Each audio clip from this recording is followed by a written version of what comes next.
Hey everybody, welcome to the Mindset Show. It's the girl Sharn, and today I'm actually not going to be your host. Today I've got a very, very good friend.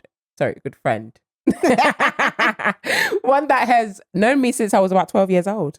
And she's going to be hosting us today, and she's going to be interviewing me so that you guys can get to know your host moving forward. So over to you, Shay. Hey guys, I'm Shay. As Sharn said, I've known her for about 12 or 13 years. We went to school together and we've been through many things away from school together. So I'm really honoured that you've asked me to interview you today. I'm excited. There's a lot to reveal. You've got a lot coming up. Yeah. What's coming up? What's going on? Who's Sharn? Okay, so who's Where Sharn? where should we start? Let's start at who's Sharn. Okay, so I would say I'm a serial entrepreneur at this point because I'm running an educational institution, which is Emerald Mindset. I'm also an artist now. I also run a boutique, which is, I would say, I get sales, I have customers, etc. But I haven't had the website for some time, but that website has been built again. So we're moving forward with that. Then I also do mentoring, work with the Metropolitan Police as well. So yeah, I'm just a busy woman. Like I'm just out here being busy. Okay, so in terms of Emerald Mindset, where did that come from? When did it start? How long have you been doing it? Okay, so if I'm honestly speaking, Emerald Mindset came from a meditation. So one time I was with my ex-boyfriend and I was just like, out of the blue, I was like, my relationship with God got different and I started to see things in a different aspect completely. So I was like, you know what? Like, let's do a meditation. And it was a guided meditation. So in this meditation, it was telling me about like, close your eyes, breathe in, breathe out. It was saying like, imagine yourself walking up these staircases. And I imagine myself walking up the staircases, but it was ropes. I was climbing up the ropes. And then it said like, imagine like the sky around you. And that's exactly what I saw. And anyways, cut long story short, I went to the top and it was like a sauna. Like it was literally like a sauna. And it was basically a sauna with windows that you could literally like fall out of. Okay. Do you get it? So yeah. It's all looking... We've all had one of those dreams. That you're just you know what I mean? Looking out of this thing. Like, yeah. But it was lit because it was... The sauna is obviously quite steamy, right? Cool. So the clouds were beside the sauna and then there was like the steam from the sauna. And then my hair was wrapped up in a little towel and that.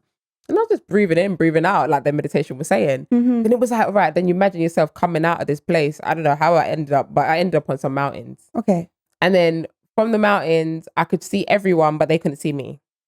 And then it said like, right, now you vision yourself in a room. And then I just visualized like this wooden stage, like wooden flooring, and there was bare seats. And then there was also seats like at the top, and then there was like a stage. And obviously I was there and I was bigging up my staff members.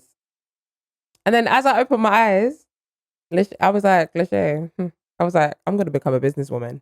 Just like that? Just like that. So before that, you didn't have any... Emerald Mindset wasn't a thing. You never wanted to work with kids. You never wanted to do programs. It just came to be honest, yeah, at that stage, I didn't know what I wanted to do. Like, business-wise, I just said, I'm going to be a businesswoman. Like, you've always said, I'm going to be a businesswoman. We'd be in school, right? And she'd be like, no, because I'm just not going to be working for people. Because like, no, that's dead. Because what we doing, like, I hate control. Yeah. So I was like, oh my God, no. But I just said, I'm going to be a businesswoman. I literally turned to him and I said, listen, I'm going to be, he will tell you today. I said, I'm going to become a businesswoman. And I did that. And he even said, but we got to big and little. Literally. So that was quite interesting. But yeah, that's a little bit about me and how I got to... So then after that, it's like once I said that I'm going to become a businesswoman, it's like I started to manifest certain things into my life. So at that point, where was you working? Was you working with kids? I was. Okay. So I was working with teenagers, I would say. Teenagers and young adults. I was working for a company called City Gateway. And basically, I was working as a partnerships manager. But funny enough, City Gateway is where I went to study. Okay. So it done the full 360. Full 360. Came back as a manager. Like, I literally was like, what? But it was completely different though. Yeah, some of them were vexed. Some of them get all this like, who does she think she is? But I always get, I am her. She is me. Who do you think she is? Everything you want to be. No, okay. Okay, cool. So you went to City Gateway. You then ended up going back to work there as a manager. Then what happened? So I done that, and then I was basically like really having like serious one-to-ones with people, and like my relationship with God was going like really, really well. Okay. Like, but I was so curious, like, because after that meditation, after these encounters, after everything, I was like, who is this? Like, I need to get to know God like properly. Like, it's like, yeah. So, and then the things that were happening, the fact that I've even gone back to City Gateway to go as a worker from college, that was just the like, nah, I need to know who this God is. But yeah, he just started bringing like certain ladies into my life, and they were telling me like, oh, there's this person that would need this service, and there's this person that needs that service, and I'm thinking like, oh my gosh, like this is happening whilst I'm working and taking my job serious, but at the same time, I'm taking these like these conversations quite serious, and I'm going back and I'm like, all right, cool, but I'm not that confident yet. Okay. But I'm You're just like, still all right, warming. cool. Yeah, I'm still warming. Yeah, Not like, that confident yet. Not yet. Like, you know what I mean? Like, I'm just like, maybe not in that yeah, field. in that thing, yeah. So when I was replying to the messages, I was just like, I would reach out to them saying, hi, such and such gave me your details saying that you're looking for X, Y, and Z, and this is something that I can support you with. And then, yeah, like from there on, obviously, we just started to connect, and yeah, we started having meetings, and from those meetings, we started getting contracts, and I started getting contracts, and then like we just got things done. So that's how we sort of started. I would say there was this person called Alf that really, really helped me. Shout out Alf. Yeah, shout out Alf. Yes. I didn't forget, yeah. He was the first one to give me a contract. Okay. He believed in me. Like he took that leap of faith. He really did. Sometimes like, you just need the chance. You just need to just get in the door. Yeah. And he said, you know what? Like, I like your passion. I like your vibe. I feel like you can do your job. Like, let's do it. And he, we did it. Like, and then we just started to grow from there. So that was your first contract. Mm-hmm. When did you realize you were getting to a point where you might have to leave work and make this full time? When it got overwhelming. Yeah. Yeah. Okay. Like, what did really overwhelming look like though? Like, I would be, because in my jobs, I was manager. Like, I was only a manager. I was at that point now. Mm-hmm. So I was managing a team and then managing a business. Yeah. Like, people are actually inquiring. They're actually saying, look, I need this, I need that, I need that. I'm having to be at this place, that place. This person wants to meet with me. And I'm like there's only so much I can tell my manager. Yeah, I hear it. I hear that. I hear that. That was crazy. So yeah, like that, when it started to get to that point, I remember I was literally in my house here in Romford, and I was on the phone to my manager. I said to her, I was like, T, I can't do this anymore. I literally, I can't. Like that. Yeah, I quit. Yeah, that's right. I quit. You started taking my chest. Story. Like, I was just like, you were like, yeah, Shay, the time's just come now. I need to just focus on everyone mindset. It's like the more I was saying the word quit, it's like the more I started to believe I'm quitting. Like, I was like, I literally quit. And then she was like, all right. Like, it got to that point, like, she didn't even say, no, there was no, like, trust me, I was a good worker. But she didn't say like, oh, like, no, like, she just heard that. She felt that. Like, she felt it. Yeah. Yeah. Quite interesting. And also, while you was doing that, you had a couple of other side ventures. I'm going to speak about those a little bit. Okay, so before Emerald Mindset came, I was trying to figure myself out, you know. So I've done like, I had a hair business. Yep, you did. Called A&R Hair Plug, and it's no longer existent. You know, it doesn't exist. But you was always destined to do hair though. Yeah. In school, she would have pink hair, blue hair, purple hair, yellow hair. I wish I could find a picture, but at one point she had a fringe that was yellow, pink, green, blue, orange, blue. I took the bit. Yeah. Any hairstyle she could do, any colour she should do, she was going to try it, and she done it mostly herself. I'm just trying to express myself, you know? So I'm not surprised about the hair business. That was kind of crazy, isn't it? I still like hair, but it's like, to do it's a myth now. Like, I'm not really happy. You lost the love for it. Yeah. But like, it was like bundles, frontals. That one I done like with my ex. I was like, hence the reason why it was called A. And yeah, right. So I was like, oh, let's like get this going. And like, I felt like I was carrying it on my own. So it was really like okay. But then I still carried it. And then when it got to a point where it got too stressful, I think I stopped. But that was because of like hurdles like in life as well. Like things came up. So I was just Just like, the wrong time. Yeah. And you fell out of love with it. Yeah. And then But it you covered went my on bills to... for a bit though. I was bare gassed. But I was like, cover your bills. yeah, I was like, for a minute, like, and then I dropped back into a job You were after. like, yeah, I'm just going to post office to send off this week. It was good. I loved it. Yeah. Okay. So the next one. And then the other one, the clothing one. So the clothing business. So that's Rose Quartz Boutique. That's the one that I'm telling you guys is literally like you guys finna get your nice carnival outfits, your nice little gala sets and your prom birthday. You know, I got you. So make sure you look out. But yeah, with the Rose Quartz Boutique, I was trying to juggle Emerald Mindset and Rose Quartz Boutique at the same time, and it's basically like having twins because you're literally giving birth to a business. So for me, it was like, all right, cool. Which one is making more sense right now? And the one that was making more sense right now was Emerald Mindset. One, because I've been in the industry, the educational industry for like 8 years. At prior. That point. Yeah. Do you know what I mean? Yeah, prior at that point. Yeah. So it was like, let's do one at a time. And this is making a lot more sense. So let's just do what we need to do. Like that's something that I can do. And I did on a day-to-day basis, if you think about it, Shay, like everyone that kind of got close to me, I've always kind of uplifted them and been able to empower them in some sort of way. Like whether that mean one girl is brocking out in a dance with me because she's getting her confidence up there. You know, you are known for that. You are known for that. Like, you know what I mean? In school, it was proper going hard. So. In school, all she would do was dance. It was just dance. And we used to have like pleated school skirts. And she had such a distinctive walk that her bum would go left, right. And so would the pleats. No, stop it. No, for real. No, which one? Which one? Yeah, listen.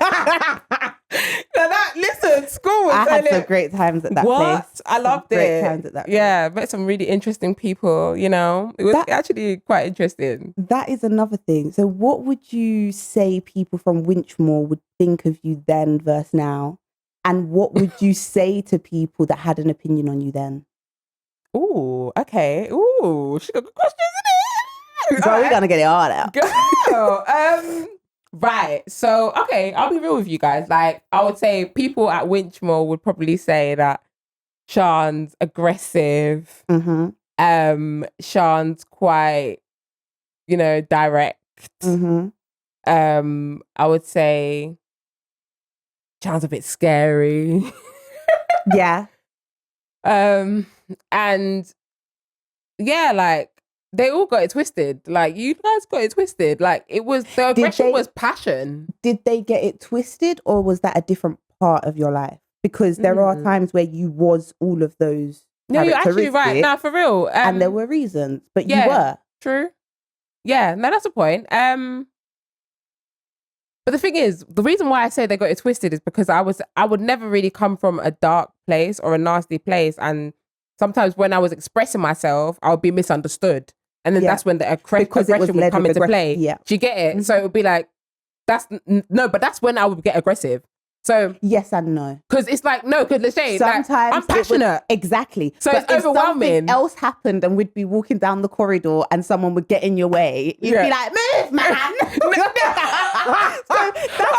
right. So that's like leading with the aggression, and that's why sometimes, like me as well. No, like me too. I was aggressive or whatever, and misconceived, but it came from a place that wasn't a negative place. Yeah, but they were quite slow sometimes. Right. No, come on, we've got to do accountability. No. So part of it was that, but part of it was you wasn't 100% happy. I wasn't happy. So you didn't lead from a happy place, but you was never malicious. You would never go out of your way to be horrible to people, but you'd be the first to defend yourself and people you cared about. So it was a mixture. It was a combination. It was a combination. We've got to be honest. Yeah, and the viewers, there'll be a few that will be watching this and they'll be able to vouch as well. No, I'm sorry. And look at... I didn't try, just to say, I didn't try it with a lot of people. No. Yeah. You didn't. That's what I said. You didn't try it, but you'd be the first to defend yourself. Yeah, I agree. And others that you cared about around you. And then when you're in a group of 7 to 8 people, that's a lot of people that might be offended along the way. So along the way, we had a few incidents. I'm not gonna lie, in school, let's be real. Like, let me be completely honest. All right, since we're having this sit down, all right. So let's do in it. school, I was that girl that I came to school from Birmingham, okay? Because when I went before going to Winchmore, I went to Birmingham. When did you move to Winchmore? So I moved to North London when I was 12. That's when I met you. Yes, when I was 12. So from Birmingham to then, I came in as the new girl, the one that came in year 8. Everyone done settled in year 7, but I came in year 8. And then when I came, let's be real, I was challenged. Yeah, people was challenging me. Let's be real. She's the new girl. Who does she think she is? She's coming in here with her tall self and that, like with her chest high. Yeah, and the loud laugh. Like, who does she think she is? And I know who I am. Like, I've always known who I am. So it's like, I came in with like my back up to an extent because of how I was received. Yeah. It was defense mechanism. Yeah, it was So from there on, I had to show certain girls what time it was, no? And after that, everyone respected me. And then everything became more smooth. And then I was able to express myself in a better way. With time. Yeah, because the respect had to come. Yeah. I wouldn't say your full transition came at school. I'd say after you were still that person when we left school. Really? Yeah. Yeah. I'd say it was like coming out of it, but at the same time, no, because you was now like having friends that were outside of school and you were going different places. So it was coming out of it. But year 11. Think about it. I always had friends outside of school because I'll always be going Hackney after school, like, or on the weekend. But it was when it was starting to become college times that I noticed the change in you, because if you remember, we went to different places and whatever. So I would notice it because I stepped completely away from it. Whereas in year 11 at school, I'd say, no, Sharn's was Sharn's. I'd definitely say after first year of college, when I got back in contact with you after that year, I'd say, yeah, I noticed the big differences. Okay. That's interesting actually, because I think in school, I used to be so I had a lot on my shoulders. You get it? Like I had so much on my shoulders. Like I was that big sister and almost like a second mum. Yeah. Do you know what I mean? So it's like, for me, it was a lot. So when I'm getting the stress from home and teachers are in my face talking to me about X, Y, and Z that don't make too much sense and picking on me to an extent, you're going to get that. Like, I would change it now. But at the time, you're going to get that energy. And that's why I came across more like on the aggressive side. I was very angry. You was very angry. Yeah. You was. And I think how we've been able to have a friendship like we have is because I've always seen past your anger. Your heart's always been pure. It's always been clean. It's just your passion was misunderstood because you, one, didn't know how to articulate your emotion because you couldn't be emotional. You was in survival mode. You had things that needed doing. And you didn't necessarily come from a place where being overly emotional and in tune was the way. It was more like, get it done. It needs to be, get done. It. And so you was constantly in survival mode. And that's why it's so nice to see that survival mode go and to see you come into yourself and just be happy, but still be that loud, bubbly person, but just doing successful things, you know, because it could have been different. We know many people where it was different with not the same kind of background, but similar enough that your path could have been different. So well done, girl. I'm proud of you. You're welcome. I'm a little bit emotional. You're welcome. You've come a long way. And I think with the things you've got coming out and stuff like that, it will be nice for everybody to see the full 360 and for you to actually tell your story and how you got here. So let's bring it back. Let's bring it back. So while we're still on the schools topics, was there anybody in school that was a big influence to you, or you felt took extra time with you to try understand? Or I would say those. Like my drama teacher, he saw me for who I am. Oh gosh, this is getting me emotional, man. What's going on? That's what we do, baby. This is deep. Don't get the mindset show. It's really giving the mindset show. We gonna dig. But he saw me. Like he saw who I was. He saw my capabilities. He believed in me, but he understood me. And that was the bit that made sense. Like I had to respect him. There was nothing but respect. Who was your teacher? Mr. Buckley.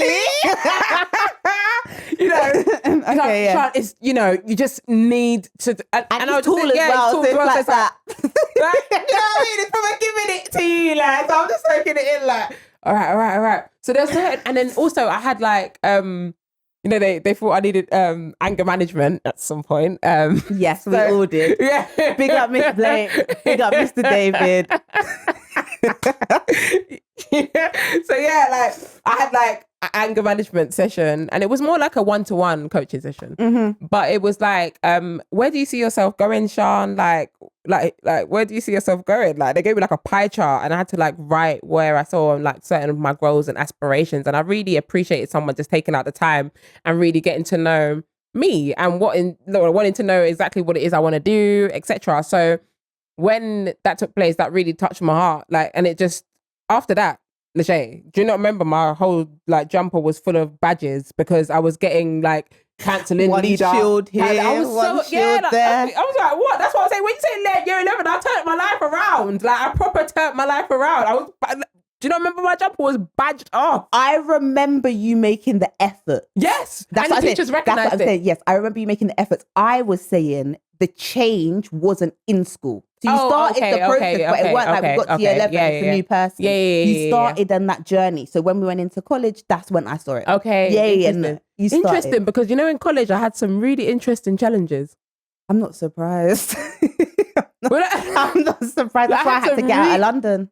I was like, what is this? That's why I ended up in City Gateway, because I was like, hold on, what's the end? So like, it was too much going on. People wanted to like fight and that, and I'm thinking, hold on a minute, like I'm trying to be that girl that is in the corporate world. Like I'm trying to do corporate things. Like what's happening? Like so when this girl was trying to come for me for no reason, like everyone made up stories. They made up their own stories through college. Like Sharn said this, Sharn said that. Like there will always be some sort of story that will come up, and I'll be like. And then I'd have to defend myself. That's what I was going to say, because I never really understood that. Because you was one of those people, if you said it, you said it. Right. So when people would say that you said this, I'd be like, huh? Now the beast has got to come out. Yeah. Oh, they're asking for it. They're dying for it. Literally. Oh my God. But you know, as I've grown up, I've learned to tame that beast. Yeah. Like I really have. Like, you know how I ride for my people as well. Because you know you now. Yeah, you know you now. That's why you're at peace internally. Yeah. That's why you can do that. Whereas before, it was just like another thing to add to the list. I got time for you today. Yeah, I got time. Let's go. Every day. Because I can't let it out over there. Yeah. So I'm sure you know waiting for one person. Right. No, but that is what a lot of it was. That is what a lot of it was. Yeah. Yeah. It was a lot. It was a lot. Okay, cool. So you had some anger management classes. Did they help? Yeah. They did? Yeah. What would you say helped about it? Was the having the one-to-one? Yeah. Yeah. Okay. You got it right on the head. Yeah, literally. Like it was the one-to-ones. The fact that you're sitting down and listening. Like I didn't have that elsewhere. So it was like someone listening to what I want was like helping me to discover what I want. Yeah. So that's when I was like, right, I want to go down this path, not that path, which was the bad girl. No. I still, listen, I will never, ever, ever regret the colours in my hair and all this crazy stuff that I used to do back in the day. Yeah. No. I will not regret that, because I won't change who I am. However, my values, they've changed. That's what I wanted to touch on. Yeah. They've not really changed. I've always kind of had the same values that I have now, but it's like making sure that I act on it. And I have a choice to now, because I live my own life. Like I'm not living under anyone's roof. It's my life. Yeah. Yeah. So now I've been able to live how I want to live. And it's making me really happy. It's making me a better person each and every day. I'm not going to lie, because I'm really working on myself. Like I'm always looking at what's not good about me and fixing it. Okay. That's good. And I can see that. You're very accountable now. Even if you are wrong, you'll take a second, you'll reflect on it. And you'll come back, but you'll still come back and express yourself, which I think is what helps you, because a lot of it was feeling not heard. Yes. So it's like you couldn't understand that somebody else's views were different to yours, because that means that you're not understanding me. Whereas now you're at a point where it's like you'll take that on board, you'll reflect, and you'll be like, yeah, I hear where you're coming from. However, I do still feel like X, Y, and Z. And I think that's really good communication. Yeah. Thank you. Yeah. Oh, thank you for recognizing that though. Yeah. I've had to recognize a lot. There's been a lot of different stages of Sharn, to be honest with you. So that's gonna bring me to my next question. So I want to know about this music, this rap career, singing career. Okay. Where did it come from? Because I was even shocked about this one. Really? I mean, I always knew you like to be in the dance studio and the music studio and stuff at school. And you'd sing playing around, but no, I never thought it was something that, one, that you could write, like your own lyrics. Mm-hmm. Two, I didn't know you could sing. Two, it was definitely a shower singer. Where were the vocals? But yeah, okay. So where did that all start? All right, so guys, growing up, I actually grew up in church. Like my gran always had us in church, and I was a part of the choir. And then outside of church, like even if I wasn't singing, I was doing some cheerleading with pom-poms and that at church. Like I got pictures. I was always involved in something to do with performing, like as a kid.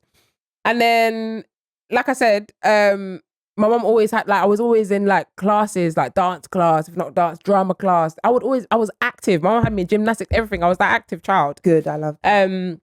So shout out Mumsy for that. And yeah, like after that, like I went to Birmingham, like from about 9 to about 12. And then I went to a performing arts school. Mum knew that this girl loves performing arts, that she's going to performing arts school. So in that school, we had like loads of studios, like loads outside. And there were like obviously inside studios, but it was outside literally. And there was like dance studios, drama studios, singing studios, recorded everything. Ours was good. Like, okay. This one was Whichmore went like was a bit down in terms of the performing arts. Where I was coming from was lit. Like when I tell you every like lunch break or even a break, like 15-minute break, we're in that studio. If we're not brocking out, we're singing, we're dancing, we're putting together a routine. Like it was active. Like, but again, I was challenged in that school heavily. But yeah, it was like, it was lit. Like it was so lit. Like we were just always doing something. And I was utilizing that. I got really close with one of the producers that actually came to our school as like an external worker. And he basically was like, yeah, he's happy to do like one-to-ones with me and come to my house and stuff and teach me like how to do my vocals a bit more.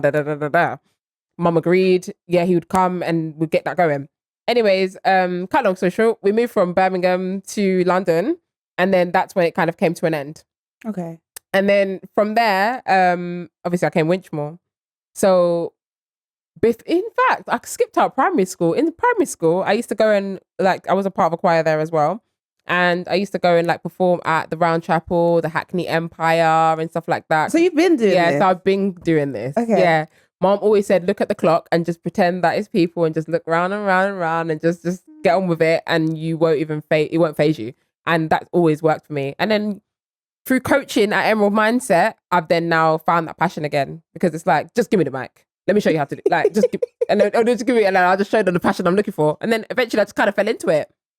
Yeah, it was just it was random, like not random, but it was random. But I would always be performing to my sister. So what about the writing part? The writing bit comes from like, you know how I talk? Like, I just express myself. Like, so you know when I'm having them passionate conversations and I'm walking up and down my house shouting on the phone, like, this is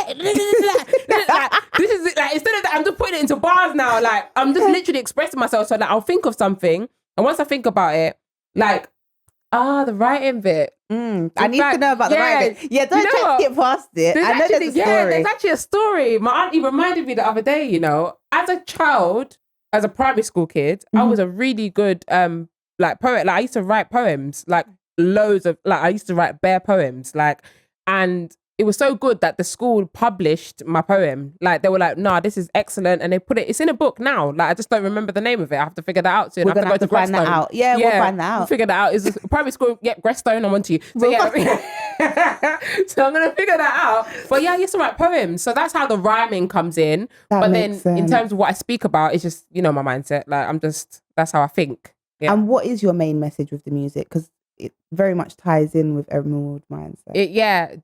Listen, it's all about wisdom, confidence, self-esteem, and also resilience. Like you got to be resilient. Like I've gone through a lot.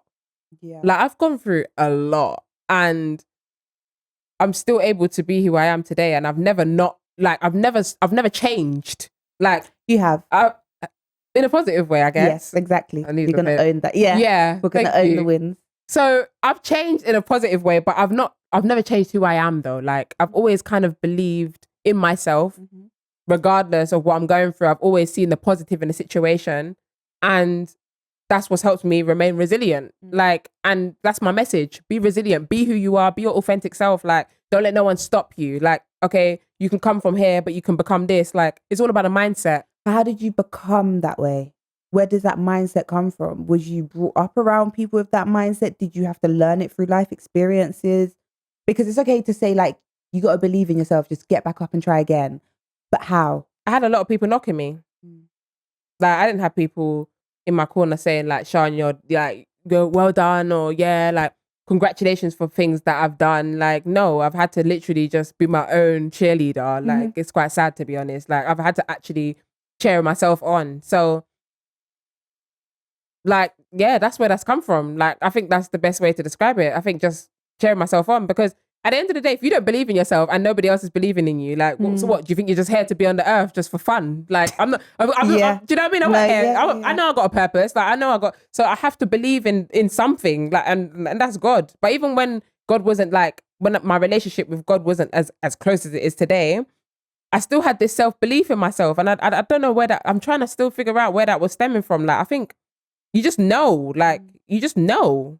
But this relationship with God, when did you find that? When did you get fully in tune with your intuition? When did you know he was guiding you and responding back to what you was asking? Was there a key point? There was a key point. The key point was when my ex-boyfriend was playing games. And yes. Yeah. Yeah. And he was playing a lot of games. And with those games, thank you for your games though, because with those games, it really showed me that I need to believe in my intuition. Like, your intuition is very strong, because I would say something and it's almost like I was there, and then the person would deny it, and then everything I said would come into fruition. Like, I would have the evidence in front of me, like, whether I'm seeing it on, like, LinkedIn, Facebook, like, no matter like, where it was, she was finding it. And when she would phone me and tell me, I'd say to her, yeah, but Sharn, it might be such and such. She'd be like, no, da, da, da, da, da. And you just wait, because I've asked God, you just wait. He's going to show me in a few days, okay? And, you know, in a few days, she would be shown. And every single time, and then some, she was correct. Yeah. Yeah. I even had to start taking a closer look, because I was like, I think I asked you, are they a witch? Because everything, and I mean down to small details. It could be colours. It could be, like, locations and smells. She would, yeah. That intuition is just too crazy. Like, I've been asked if I'm a witch a couple of times, and I'm like, guys, like, it's God. I swear it's God. It's God. So, like, yeah, like, for me, it was like, yeah, he really walked out. Because remember, back in the days, I used to say, I got a good gut instinct. Yes. But now you see that I say it's God. Yeah. You didn't fully know what it was. No. You just knew a feeling you had when you was something was right. Yeah. So I was like, something's just, And then I say, watch. And no one would believe me. And I'd be like, I told you. But I had to start being quiet. So I told you so's were getting very long. And I was like, do you know what? She's in tune. I surrender. Yeah, literally. So like, from young, I've always kind of known to follow it. But sometimes I would I would always doubt myself. Like, that's where my friends would come in. That's where your calls would come in. I'd be like, Shay. Like, I'm always doubting what I'm thinking. I'm thinking, nah, this person wouldn't violate me like that. They wouldn't do that. Nah. And sometimes I wouldn't know if she was actually bothered. Like, she'll be laughing through the whole thing. If she's happy, if she's sad, if she's nervous, no matter what, she's going to laugh. But as you get to know her, you'll realize the tones, the pitches, and the depths of the laugh. They all have different meanings. So why don't you clock that? Of course I clocked that. You didn't tell me that. No, that's funny. I would have had to have clocked that to still be here, because there were times we would butt heads. Because I'm going to say what I want. She's going to speak her truth. That's one thing about say what she wants. So many a times she's like, and I'm like, and then we're like, okay, and bye. Right. And then later, the next day, we'll be like, hey Shay, hey Sharn, so we said you can. Yeah, literally, like, it was nothing. We can just hold each other accountable. My God, and that's what I love about us, man. Yeah, like, we're really real with each other. I think that's why we're still sitting here today. Like, she's not going to condone my nonsense. There will be girls that will be like, yeah, no, I agree, girl. She'll be like, well, Sharn, no, I don't agree with you today because... And that's when I'm like, you know what, Lachey? I'm coming off the phone. Yeah. Bye. So we established sometimes coming off the phone helps. Yeah. We ain't finna lose this friendship. No. But right now, I don't agree with what you're saying. And I ain't trying to hear it. Yeah. That's it. Whether I agree or not, I ain't trying to hear it. Clock it. No, but yeah. Because over the years, I have been asked that question myself. Like, Mm. how have you been friends with her for so long? Really? Especially when we was younger, people would be like, "Why are you her friend? Is She's so it? horrible. She's so scary." And I'll be like, "She is sometimes, but you just don't know her. Like, she don't mean it. She comes from a good place." And I'm just so glad I listened to my gut and I said, "Listen, she's cool with it." Even my mum, even before I left the house today, my mum said, "Yeah, I always knew about that girl there." Oh, I Yeah, love your mum, you know. She did. Oh, She'll she never believed forget in that me. talk. Yeah. No, She'll that was always your remember that mum talk. believed in me. She said she saw it. She said she just saw straight through it. It was just all a facade. It was just a really good soul. But we good. We good. It shaped you to be great. And even better. Like, is these kind of conversations, like there were certain conversations I had with certain people along the way, like throughout my whole childhood, teenagehood, adulthood. Like there's always someone that I feel God has brought into my life to have a conversation with me just to let me know that, listen, you're on the right path. Keep going, baby girl. Like literally. And your mum was one of them. Yeah. She stood in that kitchen and we had that conversation and she said, listen, like just keep being you and don't ever change. It was beautiful. Yeah. And at a time when everybody was telling you needed to be different. Yeah. It was nice to hear, okay, Yeah. I'm okay. I just need to do a few tweaks. Yeah, but I'm literally. good. I've got the foundation. Oh, girl, I don't even have any tissues. I'm so unprepared. Oh, dear. Yeah, we did not expect this one. Thank you. You're welcome. You're welcome, girl. It's all good. Your mum did that. She'll be pleased. Honestly, no, but there was a lot of people like that along the way. Really touching moments where they were just like, I get you. Like, just keep doing, you're good. Like, and your mum, like, not just your mum, but your mum and others, like, they always came in a point where I was at that point where I'm like, should I give in? Should I just do what everyone wants me to do? Because I feel like a lot of people wanted to control me, and I don't know what it was like. Well, I do. I was just about to say, like, you I definitely know what it is now. Yeah. But I was like, people wanted to literally like, I was not a bad person towards people. So it's like, why am I always getting into these situations? Like, but it was because they didn't get control over me. Like, I wasn't easy to control. And then it would make people just get malicious. It's like, when I did get, I was mad.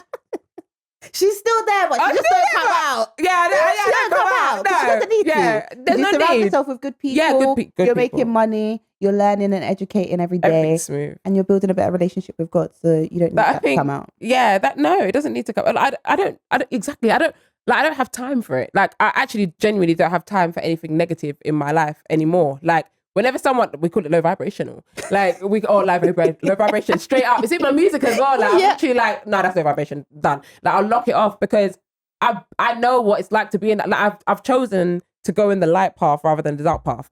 I feel like as a girl trying to find herself to a young woman, I conquered the dark path. I'm not gonna lie. I was battling with these demons. I was going through it with these people, and sometimes I'd have to show them what time it is. Like, that's just me being honest. However, once I decided that I'm taking this path, like this light path, my life became victorious. Not even like, forget materials right about now. I'm talking about peace, like understanding, internal peace. You get it? Wisdom was really heightened. Like, certain things were just, everything's coming to you now. Like, you're no longer having to chase the carrot. Like, the carrot is now there. You're now in control. You're telling the carrot, go left, go right, go up, go down. You get it? Like, it's a different life. So like, and then after that, everything else starts to come into play, and then you attract what you are. So you know when you're attracting these low vibrations, it's because you need to look into yourself. Do you understand? Like, you need to look into you. Like, and that's what I did, the shadow work. I had to look in why am I attracting, why are these people thinking they can even come near me? Like, why is this happening? Like, I had to really look into this. And I think that really happened when I had a really big encounter with the person that I had a crush on at school for X amount of years. Wait, hold on. Oh, yeah. That mic better not be It better be that. Yeah, okay. And my ex-boyfriend. Yes. That was when that I was like, a big situation, yes. I was like, right, we're definitely going to do a story time of it, guys, at some point. Yeah. But that situation was like, who the hell are you, Rashan? wake up. Who do What you want to was be? it about that situation? Was it the realization that you'd found yourself in that situation, or was it with the fact that somebody had put you in that situation? Yeah, I put myself, I was like, I took accountability. I was like, how can you Okay. get yourself into this kind of madness? Yeah. Like, this is crazy. Like, It was crazy, and it was very out of character. very out of character. It was very out of character for you, for sure. It was a bit like, I was like, I'm not them girls. Like, what's happening? I was like, whoa. That's when I really had to look into who I was. And yeah, God was just like in my face that whole time. So that was the point. That was a spiritual awakening. Literally. Oh, wow. Like, And to know when that was as well, a lot wow, the growth since that. It's almost like you got that and you said, okay, yeah, I know everything now. yeah, I'm going to do it. this is, yeah. Bye. My face was full of acne. Like my face was dried up with acne. I've never seen my face like that. That was your body rejecting. Yeah. Yeah. Yeah. I've come to learn a lot about that. Your body will let you know before you know. 100%. And I was like, really? I was like, nah. And I had to really like go within. And I had to like literally go into solitude. Like I was by myself. Like no one was around me. I wasn't around friends, nobody, family, no one. I didn't want to be around nobody. I needed to be by myself and figure out what I'm doing. And in that time, what does that look like? Is that by yourself reading? Is it journaling? Is it crying? What is it? How do you get to a bit of everything? A bit of everything. Okay. So reflecting, like sometimes I'll be chilling and something can come to my head, which obviously God wants to come to my head because I don't know why it's coming to my head. Yeah. And then I'll start like thinking about it deeply and then I'll cry. And then I'll really release whatever that is stuck because I even forgot about the situation. Like, why is it happening? Like, why is it coming up? Right. So it's like I'm crying it out. Like, even when I went to Dubai the other day, like I really released like a significant family member and was just crying it all out. Yeah. And then after that day, like it's like I became a new person. I started posting. Like I was constantly like posting content. Like I was just ready to like I don't care. Like I'm not so ashamed of, like I used to be kind of ashamed of the lack of support that I had. You know what I mean? It was quite embarrassing because a lot of people would be like, "Bro, like, who's your mum? Like, who's your dad? Like, who's behind all of this?" And I'm like, my mum and my dad, they're there, like, but really, like, they wasn't supporting me like that. Do you know what I mean? Like, even if it's like, oh, like, I'm proud of you. Like, I didn't really hear that much growing up. What do you think that is? Do you think that's they're not realizing that what you're doing is actually at a really good point? Are they just distracted with life? Because they are proud of you and they do want to encourage you. It's just their style. What is it that you think about the style, why you didn't feel it?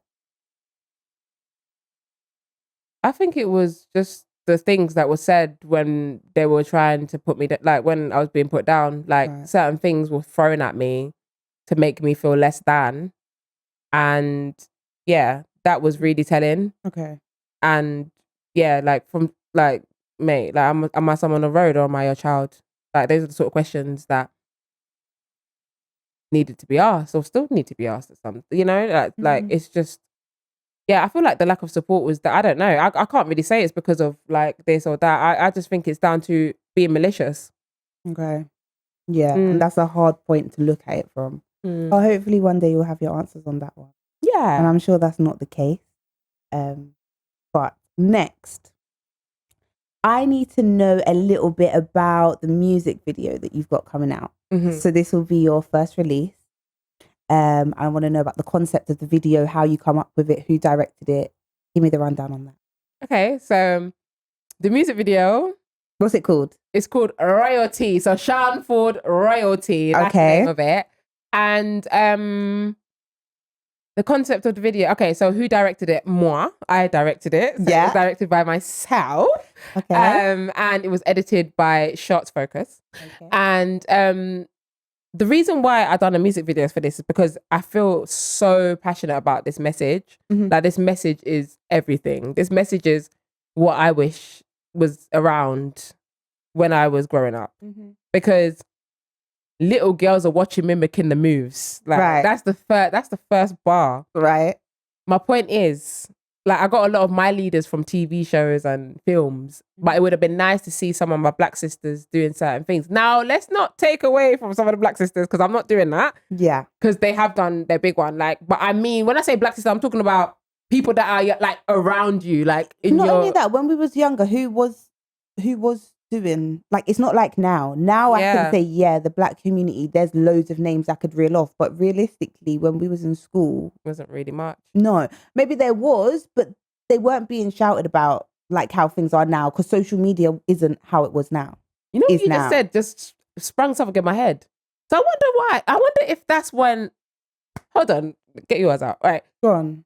I think that the reason why I wanted to be a corporate lady growing up is because that's what I was seeing on the TV. Yeah, the white ladies, in corporate suits, driving nice cars with nice handbags, with their nice little brief, their little yeah. And because you always said, I want to be in a suit, I want to be in my little clippy heels, and that was always your thing. And my first job was working as a HR administrator at Citibank in Canary Wharf, and I had my little suit on and my little brief that I wished for. Do you get it? Like, I was like that 17-year-old girl, just like, I felt I was feeling myself. Yeah. Got my first little £800 check. I was bare gassed. Listen, I think I started work at like £5.15 an hour. That was my first job. Listen, and then so that's why. Imagine, I didn't. Interesting. Yeah, and that's the thing. That's what's beautiful about what you do now, is that you actually live what you didn't see growing up, which which would have helped you if you had seen it, and two, the fact that you're actually the one doing it. So it's the fact that it exists and you're the one doing it in the driving seat. It's very. It's like I was doing all this manifesting from young. Crazy. So yeah, so the reason why, so I'm passionate about what it is that I'm speaking about. Like, it's about young girls, like, having someone to look up to. It's about elders thinking about the young girls that are looking up to us, because at the end of the day, like, we've got to show them how to do it properly. It's not all about skinning out and moving mad and mandem and drugs and whatnot. It's not all about that rubbish. Yeah. Like, show them the way, the right way. Like, let's do things properly. Like, and we can do it all. We can do it all. Like, because we can do it all. Like, and most importantly, that's the thing. Let them know that, like, you can do both. Right. Because a lot of people think it has to be boring and mundane and no, like, make it exciting. Educate yourself, learn, go and earn that bag, and in your free time, live life safely. But live life. Have your experiences, make your regrets, because they shape your future and the memories. Some of the things that we should be regretting, I don't regret. Because the memory is like a thrill within itself. And think about how much more advanced streetwise and stuff we were, and certain situations we've been able to avoid because of those things. True. That part. True. That part. Yeah. That part. Because exactly. So I don't regret it. But no, carry on. Not at all. And I would say that's pretty much.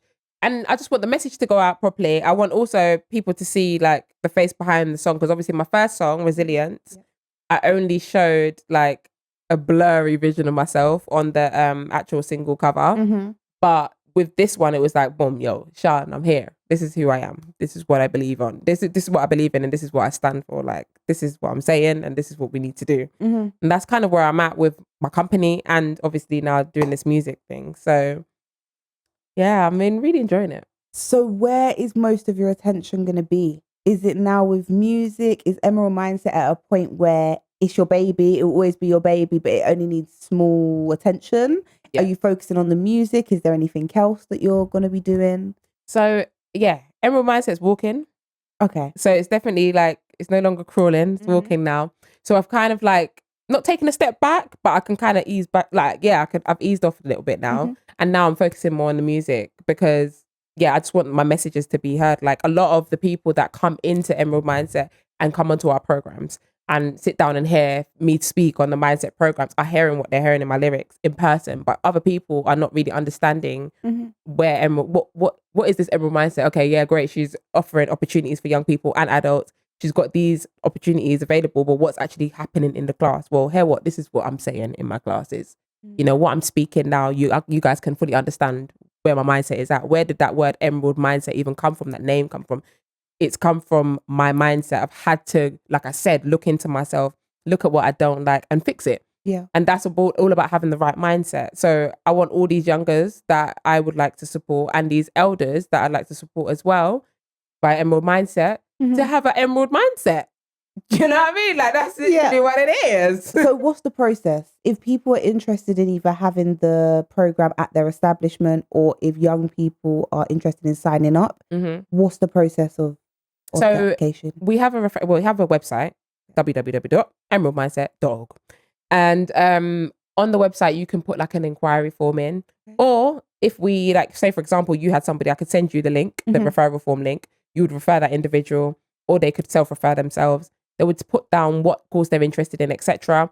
And then after that, it would be a matter of somebody in the team calling them and just getting them in. And then after that, it would be a one-to-one. So we'd have a tailored one-to-one. Everybody's different, as we know. Yeah. And it's about understanding the individual. I really appreciated as a kid being heard. And that's what I know other people accept as well. So we have something called IAG, which is initial advice and guidance. And it's basically figuring out where you're at, where you're getting to, and how we're going to support you on that journey. And then that's when we start pointing them to the right programs. And then pretty much that's it. Like, once they're with us, they're locked in, and then we make sure that we get them to an end goal. So that's either whether they've completed the course and they go on to something elsewhere, or a job with us, or higher education. Like, it varies. Okay. So what kind of sectors do you cover? What do you most commonly get people into? Well, a lot of people come to me when they want a business, when they want to start a business, like when they're lost. Yeah. I'm realizing I get a lot of lost people that were in places that I was in, funny enough. So as soon as I see it, I recognize it and I know what to do to fix it. Like, it's literally like God is like, yeah. So I'm recognizing like myself in others. And yeah, they come to me and I'm like, right, this is what you need to do. Sometimes they don't even know what they want to do. So I have to ask them a question. What is it that you like to do in your spare time? Like, what do you enjoy? Like, what's fun to you? So I'm going to be like dancing and this and I'm like, let's turn that into a business. Like you just got to know how to monetize like a hobby. Okay. It's literally that straightforward. Like, it literally, seriously, that's how I twist it. Because I'm like, I ask them what they like. They tell me, and then that's it. Because that's your purpose.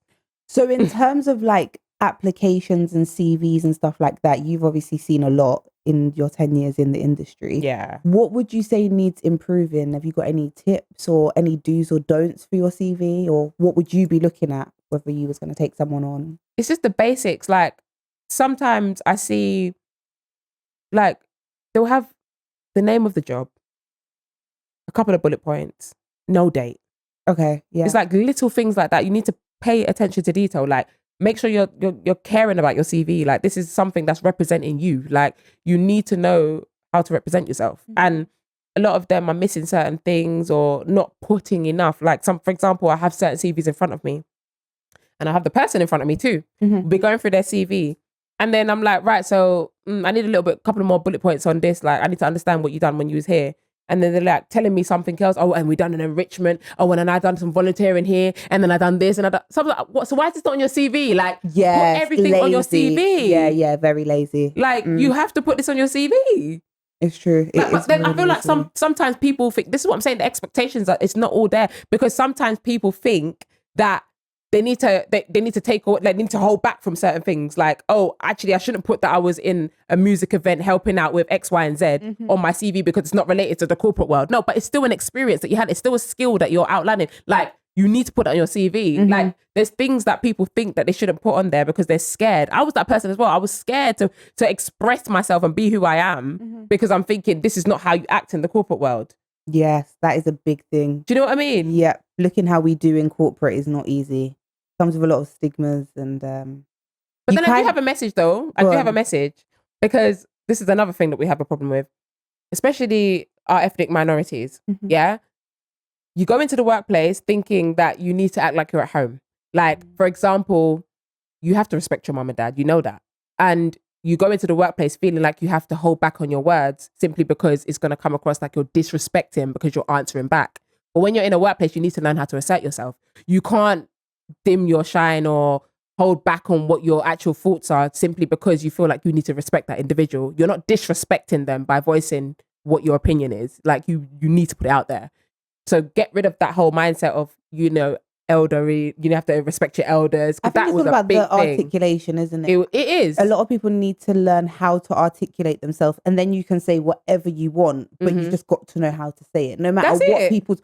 we've been good at that. We used to get in trouble. Yeah. We used to get in trouble because they'd be like, well, they haven't really said anything wrong, but we just can't really have them saying that to a teacher in a room full of students. Yeah. Because, she's meant to be leading the class. Well, Teach them better. Each one, teach one.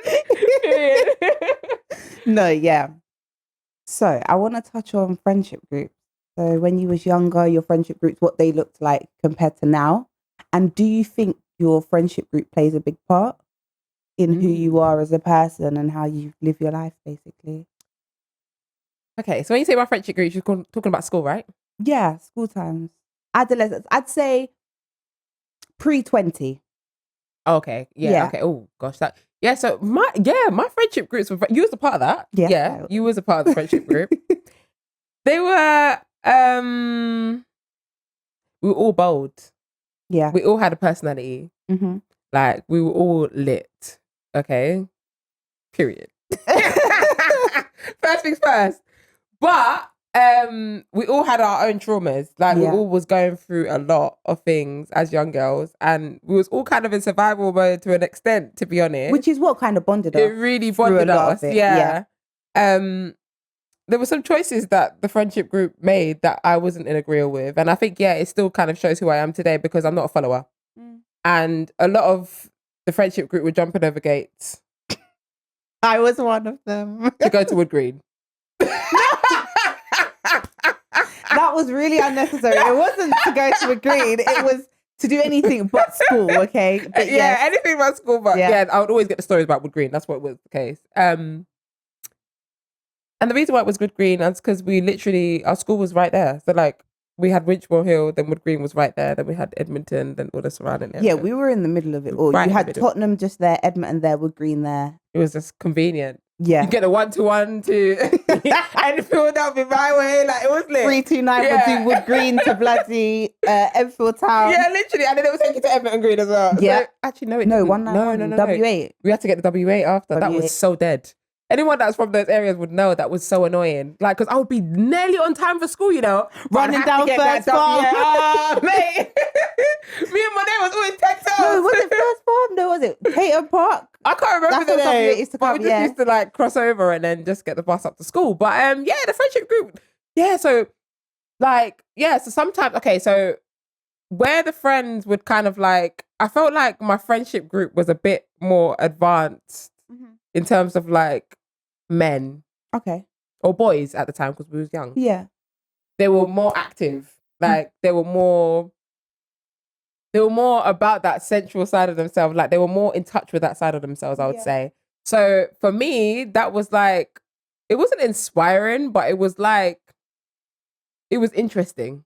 They were definitely doing different things. They showed you a different perspective compared to the activities we were at and the parties we were at. They were actually doing stuff. Yeah. So it was like, it was a different life that I was like, what's this? Like, what's this all about? So it was kind of like a bit of a, whoa, when I came down from Birmingham to London, it was like a big transition. Like these girls are active. But to be honest, I had girls like that in Birmingham as well. But in London, they were more like out there with it. And I kind of admired that to an extent. Yeah. Because it was like, as much as I didn't agree with the things that they were doing, they stood on, like, I am who I am. And that's what I admired about it. Like, you stood on it. They stood on it. They didn't care. You know who you are as well. Yeah, you know who you are. Like, they didn't care. So I kind of respected that. So that kind of, seeing that kind of personality maybe might have been quite inspiring, actually. Maybe, yeah. Yeah, to a certain extent. I definitely do always say they taught me a lot. They showed me a lot. And I'm grateful for the memories and the experiences that we had, no matter how bad and messed up it was at times. Definitely grateful for it because some of the things that we went through at a younger age, because you are so young and you shouldn't be experiencing such heavy situations, it really gels that bond together. Because like, no matter where we go in life, we went through things at a very young age together. Yeah, I'm always checking for you, or I'm always going to have love for you or whatever. So that is one thing about that friendship group in particular. Definitely. Like we all rode for each other. Like no one was getting touched without the whole team involved. That was majority of the problem. Majority of the problem was you'd say something to one person and then you'd have 6 or 7 that you'd need to answer to. Yeah. And it would usually be my big mouth at the front, like, listen, And then I'd Trying to try be to the calm it down, and then someone would say something slick, and then I'd have to just check them real Then you quick. jump in. Yeah, now she's angry. Now I'm telling her to calm down. That's literally how it would happen. That's actually true. Literally. Yeah, literally. And it would be like a whole scene. Like remember that time? So I can't even remember what happened, but there was something that happened in school, and knowing us, someone probably said something to someone that we didn't like. And then we probably went to go and address it, which was mainly the situation. But you know what? Go. No, you go, because I'm not going to forget this bit. You don't forget it? Nah, go. Okay. I'm just thinking, my friendship group was actually against me to begin with. That's how we bonded. Because there was a madness. Yeah, there was a madness that happened. With me? Yeah, even you was involved, because I was dating someone from Hackney. Oh, yeah, okay. The one wanted to stay, yeah. Then, yeah, right? Yeah. And then one wanted to step in and throw a Lucozade bottle my way, and Lucozade bottle went like this. It went bing, and it went over my shoulder. And I looked at the Lucozade. I was like, if this Lucozade bottle touches me. So anyway, it didn't touch me. No, it didn't. But I still had to show her that, listen, you're not to do that again. So I don't remember she was tiny and I was over and I that whole playground was there. It was crazy. I don't know why I thought that you just came and we were just like, yeah, you're going to be our friend. Oh, you're going to be our friend. And that was it. That's I don't really remember. The twins was like, oh, you're pretty. Yeah, come sit with us. Shout out the twins now. That's exactly what they said. I don't know which one it was as well. Yeah. We all had Rockaway jackets as well. You know, Rockaway was popping them. There was all, so we all came, we were like, yeah. It was like, shout out to the mumsies though. They were really doing their big one. Yes. But yes, they kept you up to date. Do you know what I mean? It was that. So it was kind of wild. But sorry, go back to what you was going to say. I don't know, but someone basically said something. Yeah. We were going to find them just to have a little chat with them, just to, sort things out or whatever. And then before you know it, the best team were chasing us around the playground. And Miss Hurst, Miss Hurst and Mr. David and all of them are like, You've got 200 black kids running around the school after you. Oh my God. You've got to stop. Oh my God. Yeah. I remember this. Because we were angry. We were like we're a group of 6, 7 of us. So we're just walking around. And then before you know it, there's like loads of people following us. And it turned out to be about 200 of them. And we all got in trouble for people following us around the playground. That's how. Just because other people's children wanted to be sheep, we got in trouble. It was crazy. And then they had the walkie-talkies like, and the keys. Do you know what? I did love Winchford, but they were pathetic sometimes. Nah, man. I got excluded for having an electric blue coat instead of a black one. I remember that. I spent 3 days at home for that you coat. You refused to take it off. No, I won't take it off. You got girls walking around in mini skirts. Can you imagine? You got your teachers walking around in stilettos. Can you imagine? No, for real. And the short skirt. What was she? That skirt was really she history short. or geography? I think she was history. I remember because she made us watch Kunta Kinte for about 16 hours. When I tell you, her mini skirt would be like this long, and her stilettos would be like that long. No, you're underplaying it. Yeah, they were about that long. And even all the way up until her 8.5 month pregnancy. Yeah. She stood on business with them heels. She did. I wonder if she still wears them now. But do you know what would annoy me about her? She'd send boys out of the classroom for making comments that were like quite sexual. Yeah. So one day I had to tell her, stop bending over in front of them. That's what I imagine. You're in stilettos and a mini skirt and you're bending over. Oh, do you want me to check your... Oh, yeah. And then you're going to send them... Yeah, come on. That's the kind of teach us people squat I better was. or just sit down. Yeah. No, it's not acceptable. And then Sharn would be like, but it's true though, because if you didn't want them to comment on it, why did you come out like that? Yeah, no, it was bad. We wasn't bad. We was too advanced for our time, and we didn't. You're right. That's the word. We were too advanced for our time, and we didn't really know how to articulate how we felt. We just knew if something was wrong or right, and if it was wrong, we wanted to know why. Yeah. And we didn't have no business knowing T.O. why. says in one of his songs, Martin Luther, I fight for my rights. Facts!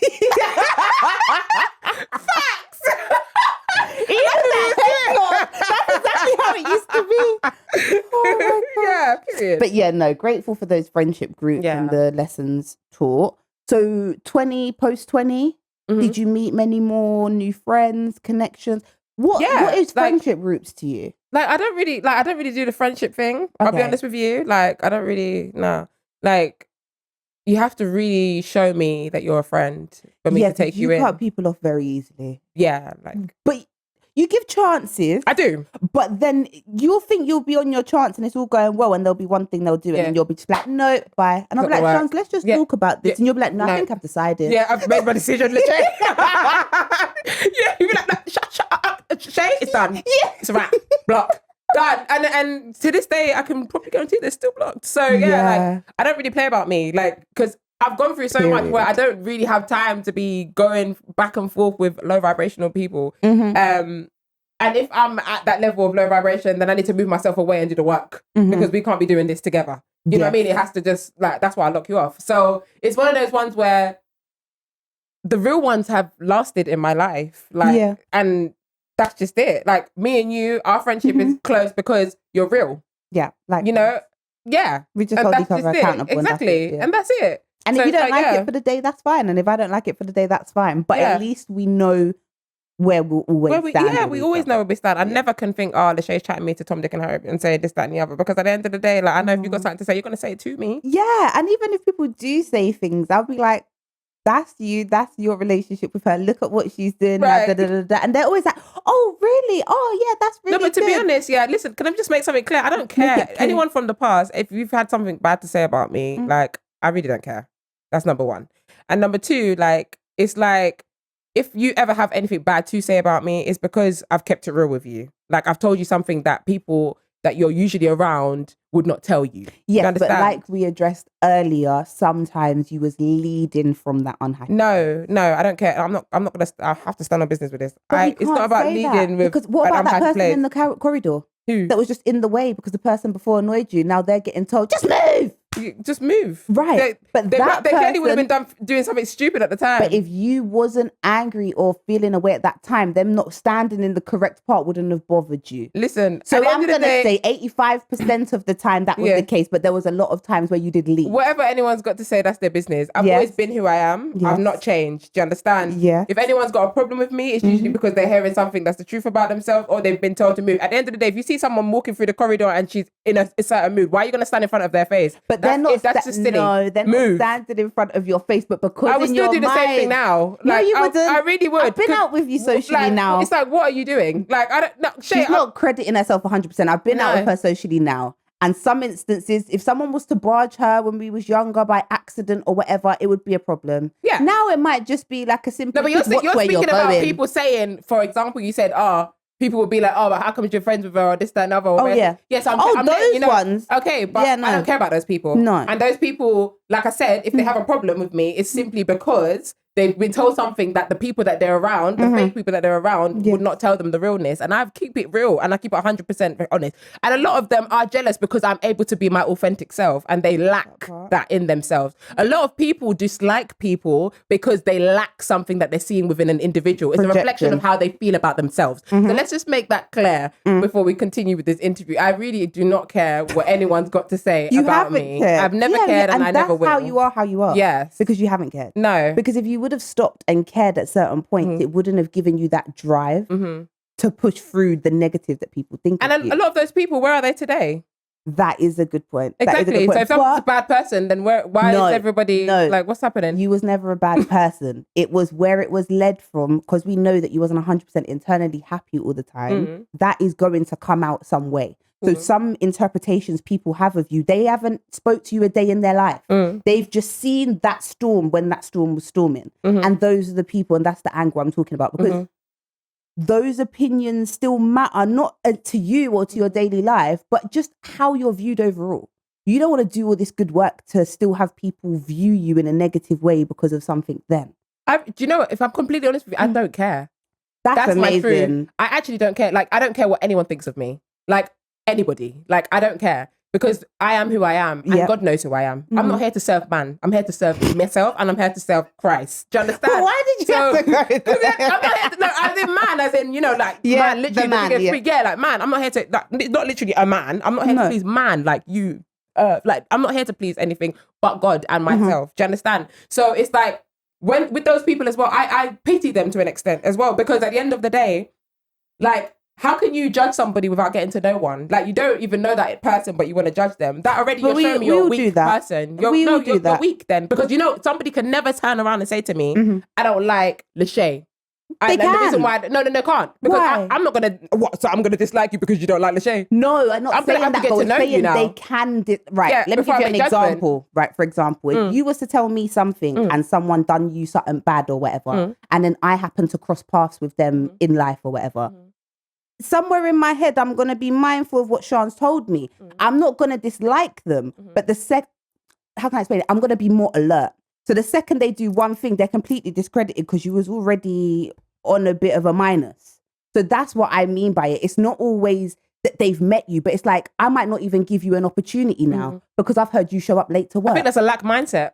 Yeah, because it's like why are you allowing another person's perspective to no, because I gave them the chance. No, because you haven't. Because you're saying you're still gonna think, you're gonna figure out, you're gonna think about what I've said. 100%, because I learned from all my things. No, but you can't do that though, because just because I've told you something bad about someone, it doesn't mean that you now have to look that Sharn told me that I have to keep that in my mind. No, see that person who they are. If you told me that person was a chatty patty, right? I trust myself so much. That's fine. If you told me that person was a chatty patty, I'm gonna be less reluctant to go chat my business to them. Not that I won't. That means you need to work on that. Why? Because you shouldn't be changing how you or thinking that you need to hold back on a relationship with somebody just because of what you've heard. So if you know someone's got loose lips, you're gonna still go and disclose all your business to them. I don't know that person. I'm gonna go find out for myself.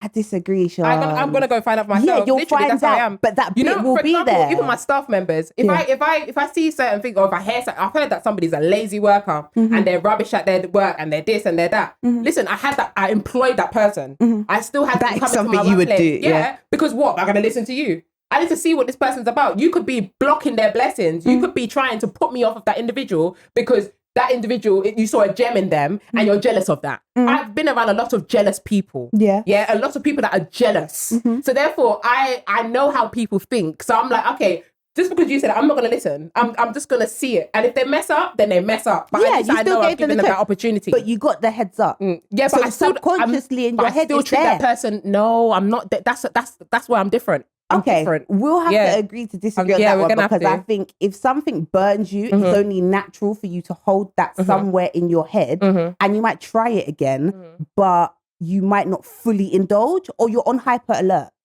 So I know this is your characteristic. I'm looking out for it.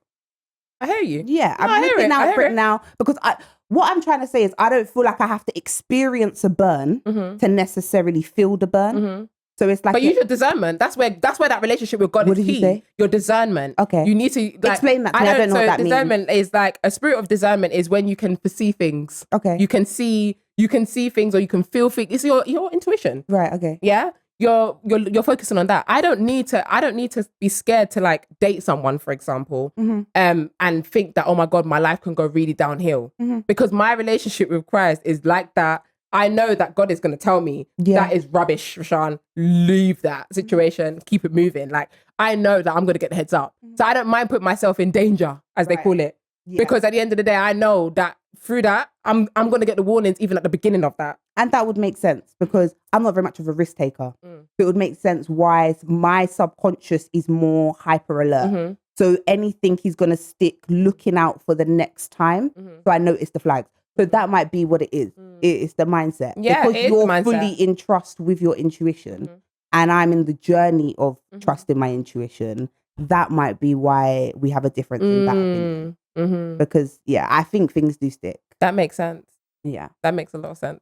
Okay, so now with your friendship groups, well, not your friendship groups, but the people you surround yourself with, what is it that you realized you needed to be more drawn to for this journey you're on? Like, what key characteristics did you see in people? And you're like, I need a little bit of that because I see myself in that. That's how I am. That's what I want to be around. And then what were the things where you're like, that's got to go, because that's not going to help me elevate on this journey? I think, So I think being around like some influencers has been quite helpful. Because a lot of people assume that influencers are like not human. Yeah, not human. Like, or some of them, they might even think some of them are in their bag and they're not. And some of them, they might think that they're living this high life, but they're sad and depressed. Like, there's so many different types of emotions that I've seen go through these people. And my perspective was that like they've kind of got it all together. They've got what they want now. So it's like they got it all together. But I was able to see a lot of things that I could one, use for myself, and two, learn from. Okay. A lot that I could learn from, if I'm completely honest with you. And it all boils down to doing the work. Like, a lot of people have not done the work, and it's about really self-reflecting, isn't it? And all of that. So when you don't do that, it has an impact on you as an individual. Like, you lack confidence a certain way, or you feel like you need to be a certain, like, you're not being your authentic self. And through seeing other people not be their authentic self and seeing why and the kind of repercussions they can get from that. Yeah. It's then showed me that how much, I need to do this now. Sense. So that was quite interesting. So it was more like you kept seeing what you wanted to be further away from. Like you kept seeing a lot of definitely not that, not for me, not for me, not for me. Yeah. So then it narrowed down what was for you. But then almost like a mirror. Okay. It's almost, there were certain things that I would see in them that I know about myself. Right. Okay. And that's the reason why I can see it so clear, because I withhold that same quality. And sometimes it's not always positive. So like, for example, worrying about what people think, like that was a journey that I had to really conquer. Like, why do I care? Like, I think that's after trauma, not having the support and stuff. So maybe doubting myself a little bit and then thinking that, you know, now I need to worry about what everyone thinks. Like, I went through that stage. And going through that stage, I also met someone. Yeah. And, you know, I said, you are what you attract in the beginning of this. And I met that person and like I attracted literally my twin. Like, I would say there's been a lot of difference in you since you did meet that person. Yeah. You've been very go.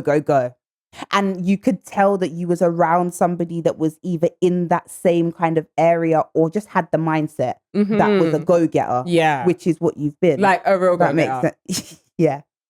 Like, like what I say? Because it was like, because I'm more, with that individual, I was more spiritual. Yeah. And he's more material. So together, it was a madness because it was like, trust me, if that worked, that would have been a madness.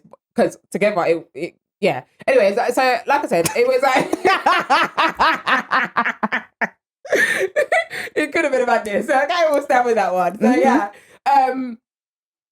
like I saw how to like utilize, because I'm more coming from a place of love and let's help everybody and this. Like I'm coming from that place, and this one's going for like, we need to get to the bank. Like, okay, so how much are you gonna make on it? Like, you attract through your life though. You've attracted a lot of people like that. I have. You have. You had somebody else that was like that in your life, and everything better be patterned. Because if not, you better pattern up. You don't pattern up. I'm gonna make a song called "Pattern Up" soon. You're gonna have to. You're gonna have to give him his homage. Oh my gosh, yeah. And you know the funny thing is, I told that individual that I'm telling you about now, that we're talking about now. Yeah. I told him about him. Yeah. That was my boy, man. That was your boy. Shout out, R.I.P. Like when I tell you. Oh my God, let me even tell you guys. Yeah, I think that's a good point, because that, from the times we're speaking about, that college, late school times, that's when he was really in and he saw it from then. Yeah. Everything you're seeing now, he saw from then. Yeah. So yeah, let's dive into that. He actually, listen, and the time that he came into my life as well was at a time where I needed that. So, okay. So basically, I had this really, really good friend called Cash, and he was almost like a big brother, like a dad, granddad, and a friend. And basically, like, what happened is one time I was on the bus, and I remember I was coming back from, I don't know, I think I was doing something constructive. I can't remember. I think I was even doing an errand for my mum. Like. But then I got the call from Cash. He was like, girl, what did he say? What? It's a good look. And I'm like, what? Like, hi. What are you talking about? He's like, what, you think this is a good look? Always standing behind DJs and that. Always with Starboys and that. What, you think it's a good look? What, we're standing with artists and that. She used to be a proper little raver, okay? She used to be a raver. Yeah. Any sound system, any sounds, man. She had the flyer. She knew the DJ there. Go on. Yeah. I used to love it. Because that was like a place where I could really express myself. Yeah. My colourful hair and my dancing, free, my vibe, just feeling good. Like, it was my place to just really let off steam. And but I was doing it from young, like from like 14. Like, so you took me to my first rave, I think, at like 14, 15. I took a couple of people. Yeah, she definitely took me to my first party in Hackney, and anybody knows me knows that I was very much in my shell in that sense until about 19. I stood at that wall the whole night. Yeah, it was a good night. It was a good but night, I stood at that wall the whole night. Shy. And then I got a cab home after like an hour. Yeah, you did. And I just continued to enjoy my night. Yeah. But go on. So do you think this is a good look? Oh my God, yeah. So I thought like, I was actually, at the time, I kind of did think it was a good look. I was thinking, yeah, like I would the people them that are popping right now. Because I would always be around someone that's popping. Like, yeah. You understand? So it was like, why is this a bad look? I don't get like it. even till now, some of the names, they're still popping. Yeah. The girls are still dancing into their section. But yeah, go on. You get it? So it was like, yeah, when he shouted at me, like he was shouting live on, like he was shouting at me. He weren't talking to me, very passionate. At me. He's like, what? You think it's a good look? Like you think it's okay? Like, you need to be patterned. Like you need to listen, any girl that's around me needs to be patterned. Like he's probably going for it. And I was just like, you know what? I'm coming to the phone. Yeah. Because at the same time, I was thinking to myself, like, I'm actually trying to figure this out. So, like, I'm actually going to college, and I'm actually not doing too bad. Like, but yeah, he got into me. And then when we got off the phone, like, I don't think I spoke to him for like 2 weeks. Mm-hmm. Listen, after the because he was stubborn. Yeah. And I was stubborn too, so we was doing it together. And it was like this. And it was like, and then eventually, I can't remember who called who, but I think one of us called one of us, and literally, like, he was like, cool, I'm putting up. No. He said, what are you up to? I said, I'm just at college. I'm just studying my level 3 business administration, this and the other. Then about, I think, a couple of weeks after that, you know me, I don't really waste time. Sometimes I don't finish projects. Like, I would just start. So I started the course, but then just as it was ending, that's when I got my job at Citibank. Yeah. So I was finishing off the course, like, whilst I was in the job. And then, I was in my job. But anyway, now, I seen Cash and I told him all the news and everything. Oh, and I was getting my driving done and etc. So he was like, he said, you see this girl, yeah? She's patterned. Yeah, she's patterned because me. You get me? Like, yeah. I was like, oh my gosh, this guy. So yeah, he was like really impactful. Anytime I would fall off of my path, like he would put me back on track. It was tough love, but yeah, you understood the message every time. Every time. I really reflected. Yeah. He had a way where he'd get you just straight core raw.